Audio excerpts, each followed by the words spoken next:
परभणी जिल्ह्यातील राजकारणात एकाच कुटुंबात उमेदवारीची खैरात वाटल्याचं पाहायला मिळतंय। माजी मंत्री सुरेश वरपुडकरांच्या कुटुंबातील तब्बल 5 जण जिल्हा परिषद निवडणुकीच्या मैदानात उतरले। भाजपकडनं मुलगा, सून आणि पुतण्या, ठाकरेंच्या शिवसेनेकडनं मुलगी तर काँग्रेसकडूनही एक पुतण्या निवडणूक लढवते। परभणीतील ज्येष्ठ नेते असलेले माजी आमदार सुरेश वरपुडकर काही महिन्यांपूर्वी काँग्रेसमधून भाजपमध्ये दाखल झाले। सोलापुरात सुद्धा नेत्यांच्याच घरात उमेदवारी दिल्याचं चित्र पाहायला मिळतंय। भाजपने माजी आमदार राम सातपुतेंच्या पत्नी संस्कृती सातपुतेंना तिकीट देत निवडणुकीच्या रिंगणात उतरवलंय, तर दुसरीकडे शरद पवारांच्या राष्ट्रवादीनं विद्यमान आमदार उत्तम जानकरांच्या मुलाला जीवन जानकरांना मैदानात उतरवल्यानं जिल्हा परिषद निवडणुकीमध्ये हाय व्होल्टेज लढत पाहायला मिळणार असं बोललं जातंय। तर उत्तम जानकरांची मुलगी ज्योती जानकरांनी देखील उमेदवारी अर्ज दाखल केलाय। तसंच शरद पवारांच्या राष्ट्रवादीकडनं विजयसिंह मोहिते पाटलांचे पुतणे अर्जुन सिंह आणि सून वैष्णवी देवीही रिंगणामध्ये उतरल्यामुळे सोलापूर जिल्हा परिषदेत घराणेशाहीचं चित्र पाहायला मिळतंय। आज भारतीय जनता पार्टीची महायुतीच्या सर्व उमेदवाराचे आम्ही फॉर्म भरतोय। मला विश्वास आहे माळशिरस तालुक्यातली जनता या ठिकाणी राज्यामध्ये केंद्रामध्ये भारतीय जनता पार्टीचं सरकार आहे, त्यामुळे निश्चित आम्हाला आशीर्वाद देईल आणि आमचे उमेदवार या ठिकाणी मोठ्या मताधिक्याने निवडून येतील। कृषी मंत्री दत्तात्रय भरणेंचा मुलगा श्रीराज भरणे ही पंचायत समितीची निवडणूक लढवणार आहेत। यावर बोलताना दत्तात्रय भरणे म्हणाले, श्रीराज यांची निवडणूक लढवण्याची इच्छा नव्हती, मात्र कार्यकर्त्यांच्या आग्रहास्तव ते निवडणूक लढवणार आहेत। पंचायत समितीच्या माध्यमातून ते चांगलं काम करतील असंही भरणे म्हणाले। कामामध्ये तो सामाजिक कामामध्ये रस करतोय। खरं त्याची निवडणूक लढवायची इच्छा होती का, तर मी प्रामाणिकपणे सांगतो त्याची इच्छा अजिबात नव्हती। तर शेवटी कार्यकर्त्यांचा आग्रह त्याला निवडणुकीला सामोरं जावं लागलं। तो पुण्यावरून निवडणुकीसाठी आला, फॉर्म भरला आणि आजही तो त्याच्या कामानिमित्त पुण्याला गेला, परंतु तो येईल। पण त्याला एक निवड असते, त्याला एक आवड असल्यामुळे निश्चित प्रकारे एक चांगलं काम तो पंचायत समितीच्या माध्यमातून भविष्यामध्ये चांगलं काम करण्याचा प्रयत्न तो करेल। संभाजीनगर जिल्ह्यातही जिल्हा परिषद निवडणुकीमध्ये राजकीय घराण्यांचीच लढत रंगताना दिसतेय। आमदार अब्दुल सत्तार यांचे पुत्र अब्दुल अमीर सिल्लोडच्या आंबी गटातनं निवडणूक लढवत आहेत, तर खासदार संदीपान भुमरे यांचे पुतणे शिवराज भुमरे पैठणच्या पाचोड गटातून नशीब आजमावत आहेत। याचबरोबर ठाकरे सेनेचे माजी आमदार उदयसिंग राजपूत यांनी सुद्धा पत्नीला कन्नडच्या नागद गटातनं रिंगणात उतरवलंय। गुहागर विधानसभा मतदारसंघामध्ये उद्धव ठाकरेंची शिवसेना विरुद्ध एकनाथ शिंदेंची शिवसेना अशी थेट लढत रंगणार आहे। ठाकरे सेनेचे जिल्हाध्यक्ष विक्रांत भास्कर जाधव यांच्यासमोर शिवसेनेचे संतोष जैतापकरांचं आव्हान आहे। भाजपकडनं उमेदवारी न मिळाल्यामुळे 2 दिवसांपूर्वी भाजपला रामराम ठोकत जैतापकर यांनी शिवसेनेत प्रवेश केला आणि आज त्यांनी निवडणूक अर्जही दाखल केला। आता ठाकरे सेनेमध्ये नेते भास्कर जाधवांचे पुत्र विक्रांत जाधव यांच्या विरोधामध्ये संतोष जैतापकर निवडणुकीच्या रिंगणात उतरतायत। गुहागरची लढत चुरशीची होणार असा अंदाज त्यामुळे वर्तवला जातोय। जर विक्रांत जाधवांनी संतोष जैतापकरांच्या उमेदवारी अर्जावरती आक्षेप घेतलेला आहे, जैतापकरांनी आवश्यक माहिती आयोगापासून लपवल्याचा जाधवांचा आरोप आहे। सोलापूर जिल्हा परिषद निवडणुकीच्या तोंडावर राजन पाटील आणि उमेश पाटलांनी एकमेकांवर वैयक्तिक टीका केली आहे। कुस्ती पैलवानासोबत होते, कोणाही सोबत नाही असं म्हणत राजन पाटलांनी उमेश पाटलांवरती निशाणा साधलाय, तर आपल्यासमोर लढायला पैलवानच लागेल, ते काय आहेत हे त्यांनी दाखवून दिलंय असं उत्तर उमेश पाटलांनी दिलंय। लावलेल्या पैलवानाच्या समोर लढायला पैलवानच लागेल आणि म्हणूनच त्यांनी माझं आव्हान स्वीकारलं नाही। ते पैलवान नाहीयेत, ते काय आहेत त्यांनी टाळी वाजवून त्या ठिकाणी सगळ्यांसमोर दाखवून दिलं। हे कमी पडलं असेल तर त्यांनी जे पूर्वी एक डान्स केलेला आहे तो परत एकदा तुमच्या चॅनलवर दाखवा, म्हणजे त्यांनी ती उपमा स्वतःलाच दिलेली आहे। कोणाची चॅलेंज स्वीकारत असतं, चॅलेंज स्वीकारत असतं की आपल्या बरोबरच्या माणसाशी। उगा कुणाशी चॅलेंज स्वीकारत तर लोक हसतील मला। पैलवान आपल्या ताकदीत असला पाहिजे आहे, उगा एखाद्या असल्या पैलवान कशी काय तापकती लावायची आपण। रायगड जिल्हा परिषद आणि पंचायत समित्यांच्या निवडणुकीची रणधुमाळी 5 फेब्रुवारीला रंगणार आहे। जिल्हा परिषदेसाठी 59 आणि पंचायत समितीच्या 118 जागांसाठी निवडणूक होणार आहे। रायगडमध्ये पंचायत समितीसाठी 683 तर जिल्हा परिषदेसाठी 380 उमेदवारी अर्ज दाखल झाले। सर्वाधिक उमेदवारी अर्ज अलिबागमधून दाखल झाल्याची माहिती आहे, त्यामुळे उमेदवारी अर्जांच्या अंतिम यादीवरती सर्वांचं लक्ष आहे। रत्नागिरीमध्ये उद्योगमंत्री उदय सामंतांचे स्वीय सहाय्यक निवडणुकीच्या रिंगणात उतरलेत. सामंतांचे विश्वासू नेताजी पाटील पंचायत समितीची निवडणूक लढवणार आहेत. कसोब पंचायत समिती गणामधून नेताजी पाटलांनी दंड थोपटलेत. रत्नागिरीमध्ये जिल्हा परिषद आणि पंचायत समिती निवडणुकीत तिकीट न मिळाल्यामुळे काही ठिकाणी बंडखोरी झाली आहे. रत्नागिरी तालुक्यातल्या हातखंबा जिल्हा परिषद गटात शिवसेनेत बंडखोरी झाली आहे. माजी सदस्य परशुराम कदम यांना तिकीट नाकारल्यामुळे त्यांनी अपक्ष उमेदवारी अर्ज दाखल केलाय. उमेदवारी का नाकारली हे मला कळलं नाही, अशी प्रतिक्रिया परशुराम कदम यांनी दिली आहे. तळकोकणामध्ये भाजपनं आपलं वर्चस्व सिद्ध केलंय. मंत्री नितेश राणेंच्या मतदारसंघात बिडवाडी पंचायत समितीमध्ये भाजपचा बिनविरोध सदस्य निवडून आलाय. कणकवली बिडवाडी पंचायत समिती मतदारसंघातील ठाकरे शिवसेनेच्या उमेदवार विद्या शिंदे यांचा अर्ज अवैध ठरलाय. भाजपच्या उमेदवार संजना राणे यांनी विद्या शिंदे यांच्या 3 अपत्यांविषयी हरकत घेतली होती. निवडणूक निर्णय अधिकाऱ्याने विद्या शिंदे यांचा अर्ज नाकारल्यानंतर संजना राणे बिनविरोध निवडून आल्या. त्यानंतर भाजप कार्यकर्त्यांनी जल्लोष केला. राज्यातल्या 29 महापालिकांच्या महापौर पदासाठी आरक्षण सोडत आज काढण्यात आली. आरक्षण सोडतीनुसार मुंबई, नवी मुंबई, नागपूर आणि पुण्यामध्ये यावेळी महिला महापौर होणार आहेत. मुंबईसह तब्बल 17 महापालिकांमध्ये खुल्या प्रवर्गातील महापौर पद आहे, तर 9 महापालिकांमध्ये महिला राज पाहायला मिळेल. कोल्हापूर, उल्हासनगर आणि चंद्रपूरचं महापौरपद ओबीसींसाठी राखीव ठेवण्यात आलंय.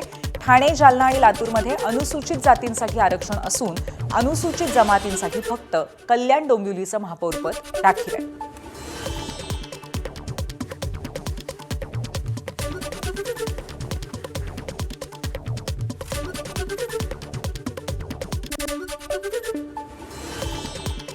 मुंबईतल्या आरक्षण सोडतीवरती ठाकरेंच्या शिवसेनेच्या किशोरी पेडणेकर यांनी आक्षेप घेतलाय. आरक्षण सोडत ठरवून काढल्याचा आरोप त्यांनी केलाय आणि निषेधही केलाय. 2019-2022 हे ओपन होतं. ओबीसी यायला पाहिजे तो ओबीसीवर अन्याय केलाच. तोपर्यंत निवडणूक व्हायच्या आधी शेड्यूल कास्ट किती असायला पाहिजे. आता त्यांनी नियम बनवला, शेड्यूल कास्ट, शेड्यूल ट्राइब 3 असायला पाहिजे मगच. म्हणजे तुम्ही जाणून बुजून शेड्यूल ट्राइबचे आमच्याकडे 2 उमेदवार आहेत. तिथे तुमचा बृहन्मुंबईमध्ये तिथे तुमचा हा नियम लागतो. याचा अर्थ लॉटरी ठरवून केली म्हणून या संपूर्ण लॉटरी सिस्टम आणि त्यांचा असलेलं निवडणूक प्रक्रिया याचा आम्ही धिक्कार करतो, निषेध करतो. आक्षेप घेणं हा विरोधकांचा अधिकार आहे. त्यांनी घेतलेल्या आक्षेपावर आम्ही नक्कीच विचार करू. ठाकरेंच्या सेनेनं आरक्षण सोडतीवरती आक्षेप घेतल्यानंतर नगरविकास राज्यमंत्री माधुरी मिसाळांनी प्रतिक्रिया दिली आहे. तर सगळी प्रक्रिया नियमानुसारच झाल्याचं स्पष्टीकरणही माधुरी मिसाळ यांनी दिलं आहे. त्यांनी आक्षेप नोंदवणं हा त्यांचा हक्क आहे. त्यांनी जे ऑब्जेक्शन आता घेतलेलं आहे त्याच्यावर प्रशासन आणि आमचं म्हणणं आहे की हे नियमानुसार प्रशासनाने पूर्ण कारवाई पूर्ण केलेली आहे. त्यांचे ऑब्जेक्शन जे काय असेल ते आम्ही विचारात घेऊ. पण मला जेव्हा रुलिंग देताना अजूनही असं वाटलं नाही, कारण त्यांचं ऑब्जेक्शन असंच होतं की इथे आम्हाला मुंबईत एससी का नाही दिलं, मुंबईत ओबीसी का नाही दिलं, मुंबईत हे का नाही दिलं. तर जशी प्रक्रिया पूर्ण झाली त्याच्यामध्ये कुठलाही वाव नव्हता. आपण ह्या प्रक्रियेचं लाईव्ह चित्रण सगळ्यांना दाखवलेलं आहे आणि त्यामुळे तुम्हालाही कळेल की त्या ऑब्जेक्शनमध्ये काही अर्थ. तर महापौर आरक्षणाच्या सोडती आधीच फिक्स होत्या असा गंभीर आरोप काँग्रेस नेते विजय वडेट्टीवार यांनी केलाय. नागपुरामध्ये शिवानी दाणी यांच्यासाठीच महापौरपद सर्वसाधारण महिलांसाठी ठेवण्यात आल्याचा दावाही त्यांनी केलाय. उद्धव ठाकरे यांच्या शिवसेनेनं उपस्थित केलेले आक्षेप योग्य असल्याचं वडेट्टीवार म्हणाले. गरज भासल्यास न्यायालय ते जाणार असल्याचा इशारा त्यांनी दिलाय. नाही, हे सोडतच पूर्णतः पारदर्शी नाही. यामध्ये हे सगळं फिक्सिंग आहे आणि आपल्या सोयीनुसार हे केलेलं आरक्षण, काढलेलं आरक्षण आहे असं माझं स्पष्ट मत आहे. मुंबईमध्ये जे आरक्षण काढलं गेलं ते सुद्धा एस टीसाठी ज्यावेळेस नावं टाकले गेलेत, एस टीचे महानगरपालिका ठरवले त्यावेळेस त्यामध्ये मुंबईचा समावेश नव्हता. मी परवा बोलताना म्हणालो की जर हे आरक्षण नागपूरमध्ये सर्वसाधारण महिलेसाठी येत असेल तर हे आरक्षण फिक्सिंग आहे. हे आरक्षण फिक्स केलेलं आहे कारण महापौर पदाचा उमेदवार ठरलेला आहे कोणाला करायचं. मी त्यांचं नाव आजच डिक्लेअर करून देतो भाजपापेक्षा. भारतीय जनता पक्षाकडून शिवानी दानी या महापौर पदाच्या उमेदवार नागपूरच्या भारतीय जनता पक्षाच्या आहेत आणि बरोबर सर्वसाधारण आलेला आहे. हे सगळं जे काही चाललं आहे आरक्षणाचा घोळ, यामध्ये शिवसेनेने घेतलेला आक्षेप जो आहे तो सत्य आहे आणि या संदर्भात आवश्यकता पडली तर कोर्टात सुद्धा मला वाटतं ती मंडळी जातील असं ऐकून चित्र. कल्याण डोंबिवलीमध्ये मनसेच्या नगरसेवकांनी शिंदेंना बळ दिल्यामुळे उद्धव ठाकरेंनी नाराजी व्यक्त केली आहे. मनसेच्या स्थानिक नेत्यांनी तसा निर्णय घ्यायला नको होता असं उद्धव ठाकरेंनी म्हटलंय. उद्धव ठाकरेंनी काल कल्याण डोंबिवलीतल्या शिवसेनेच्या नगरसेवकांशी संवाद साधला तेव्हा त्यांनी हे वक्तव्य केलं. मनसे नगरसेवक सोबत राहिले असते तर ताकदीचे विरोधक दिसले असते असं उद्धव ठाकरे म्हणाले. कल्याण डोंबिवलीच्या मनसेच्या स्थानिक नेत्यांनी घेतलेला निर्णय राज ठाकरेंनाही मान्य नाही. मात्र मनसे नेत्यांच्या या निर्णयामुळे विश्वासार्हता संपली गेल्याचं वक्तव्य संजय राऊतांनी केलंय. तसंच राऊतांनी मनसेच्या कल्याण डोंबिवलीतील स्थानिक नेत्यांवर टीकाही केली आहे. कल्याण डोंबिवलीत जे घडलं ती महाराष्ट्र नवनिर्माण सेनेच्या संदर्भातली त्यांची पक्षाची भूमिका नाही असं त्यांच्याकडून सांगण्यात आलं. स्वतः महाराष्ट्र नवनिर्माण सेनेचे प्रमुख राज ठाकरे यांनासुद्धा ती भूमिका मान्य नाही, ती पक्षाची भूमिका नाही. हे त्यांच्याशी चर्चा झाल्यावरती आमच्या लक्षात आलेलं आहे. तिथे शिंदे आणि भाजपा महायुती येऊन एकत्र येऊन सरकार बनवू शकतात, त्यांचे जे काय ते इतरांना त्याच्यामध्ये घुसायचं कारण आहे. हे माझं मत आहे. अर्थात त्यांनी तो निर्णय घेतलेला आहे. कोणत्या पातळीवर घेतला आहे ते त्यांनी सांगितलेलं आहे. त्याच्यावरती आता आम्ही याच्यावरती चर्चा न करता आम्ही अंतर्गत चर्चा करतो. मी परत सांगतो की राज ठाकरे हे स्वतंत्र नेते आहेत. त्यांच्या पक्षाचा तो अंतर्गत विषय आहे. हे जरी खरं असलं तरी ह्या निर्णयामुळे ज्यांनी घेतला आहे तो खालच्या स्तरावर त्यांची राजकारणातली विश्वासार्हता पूर्णपणे संपली. ज्या कोणी घेतला असेल कुठल्याही पातळीवर त्यांची राजकारणातली विश्वासार्हता मराठी माणसाच्या मनात जो विश्वास निर्माण झाला होता तो पूर्णपणे संपला. नाही, मला राज ठाकरे कोणाच्या दबावाखाली जाणारे नेते नाही. मुंबई महानगरपालिकेसाठी ठाकरेंच्या शिवसेनेच्या गट नोंदणीच्या वेळी अनुपस्थित असलेल्या नवनिर्वाचित नगरसेविका डॉक्टर सरिता म्हस्के मध्यरात्री पुन्हा पक्षाच्या संपर्कात आल्या आहेत. काल दिवसभर त्यांना पक्षाकडनं संपर्क साधण्याचा प्रयत्न सुरू होता. त्यानंतर मध्यरात्री ठाकरे यांच्या शिवसेनेचे आमदार मिलिंद नार्वेकर यांच्या निवासस्थानी त्या दाखल झाल्या. मुंबईतील प्रभाग क्रमांक 157 मधनं डॉक्टर सरिता म्हस्के ठाकरेंच्या शिवसेनेच्या तिकिटावरती निवडून आल्यात. मात्र नंतर त्या नॉट रिचेबल झाल्या होत्या. या घडामोडीनंतर सरिता म्हस्केंनी कोकण भवनमध्ये जाऊन नोंदणी केली आहे आणि माध्यमांसमोर प्रतिक्रियाही दिली आहे.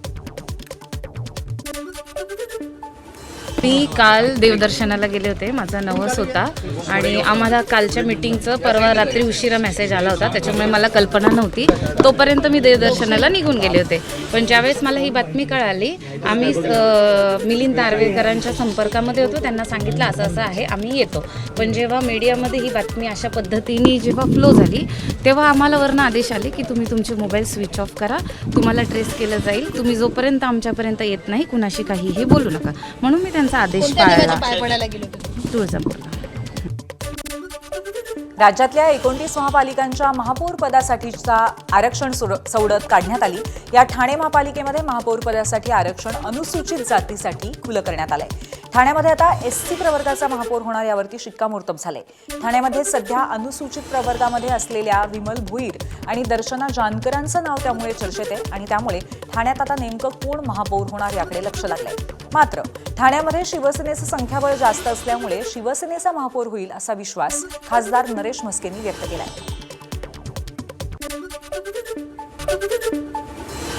भिवंडी महापालिकेमध्ये महापौर पदासाठी काँग्रेसने हालचाली वाढवल्या आहेत. कोकण भवनमध्ये गटनोंदणी केल्यानंतर काँग्रेसचे नगरसेवक अज्ञातस्थळी आहेत. भिवंडी महापालिकेमध्ये काँग्रेस, शरद पवारांची राष्ट्रवादी आणि समाजवादी पार्टी एकत्र येऊन सत्ता स्थापन करू शकतात. काँग्रेसचे 30, शरद पवारांच्या राष्ट्रवादीचे 12 आणि समाजवादी पार्टी 6 जागांवरती विजयी झाली आहे. यामध्ये कोणार्क विकास आघाडी आणि भिवंडी विकास आघाडी यांची भूमिका सुद्धा निर्णायक असेल. नवी मुंबई महापालिकेचं महापौरपद सर्वसाधारण महिला प्रवर्गासाठी राखीव आहे. मंत्री गणेश नाईक यांच्या सूनबाई वैष्णवी नाईक या महापौर पदाच्या प्रबळ दावेदार आहेत, तर नेत्रा शिर्के, माधुरी सुतार यांची नावं चर्चेत आहेत. एबीपी माझा, उघडा डोळे बघा नीट.